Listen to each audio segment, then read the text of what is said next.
The lawyer's voice barely rose above the low hum of the ceiling fan. Your parents' estate has been divided. Everything house, savings, investments goes to your brother. I stared down at the polished oak table, my reflection calm and unreadable. That calm scared him. I think the kind that comes before a storm. He kept talking, tossing around words like fair distribution, their wishes, family harmony, words that sounded sweet but dripped with venom. I just nodded, pretending I hadn't just been erased from my own bloodline. Outside, my brother leaned against his car, waiting. His smile was too smooth. To practice the same smug grin he used to flash as a kid after breaking my toys. Then convincing our parents I did it. No hard feelings, yeah? He said. I smiled back. Of course not, that's where it all began with my silence, growing up. I believed loyalty meant family first. My mother drilled it into me. Family comes before everything, she'd say whenever my brother stirred up trouble. He was her golden boy, the one she defended, spoiled, forgave no matter what. When I left for college, I stopped asking for help. I built my life on my own degree, job, apartment, savings. Meanwhile, my brother drifted from one failed business to the next, draining my parents' accounts with each new start. Still, they called me cold for keeping my distance. The will didn't surprise me, it only confirmed what I already knew. My mother had hinted before about helping your brother get back on his feet. My father would just stay quiet, eyes heavy, lips tight. But I hadn't expected the precision of their betrayal. Every cent moved to my brother's name. Even the house deed. My name wiped away like it had never been there. I didn't argue. I thanked the lawyer, shook my brother's hand, and left. Then I went home, made myself tea, and opened my laptop.c. When you've been underestimated your whole life, you learn to listen, to watch, to plan. I'd helped my father set up their digital banking years ago. Back when he still trusted me.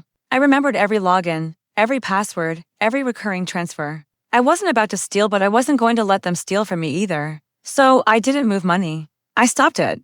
The monthly transfers paying my brother's mortgage canceled. The insurance payouts for estate maintenance put on hold. Not stolen. Just paused.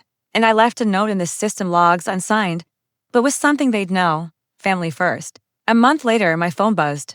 Mom, mortgage is due. Did you get your share? Me, not mine, then silence. No calls, no typing bubbles. Just quiet. That's when everything started to unravel. My brother showed up at the family house to find the locks changed. The bank froze his credit line after he missed a payment. My mother tried calling the lawyer, but he only told her what the bank already had, an automatic freeze triggered by irregular activity. She texted again. Can you help us fix this? I replied, you made it clear I'm not family. Nothing after that. Weeks went by. I didn't see them, but I heard stories. The house went up for sale. My brother yelling at creditors. My mother moving into a small rental downtown. I didn't smile. Not yet. Then one afternoon, a letter arrived, not from them, but from the lawyer. He found an unsigned draft of an older will in my father's study. In it, the estate was split evenly between us. It seemed your father never had it notarized, he said carefully. But he left a handwritten note. It reads, she's a responsible one. She'll know what to do. I folded the paper once, then again, and tucked it away. My father hadn't betrayed me. He'd just been too tired to keep fighting her. That night, I walked past the old family home. The lights were out, curtains drawn.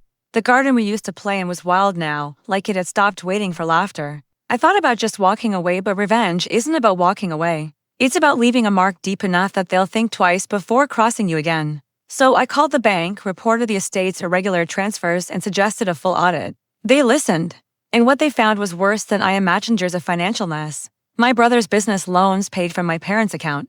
My mother's forged signatures on checks. It was a perfect storm. By morning, everything was under review. The inheritance frozen.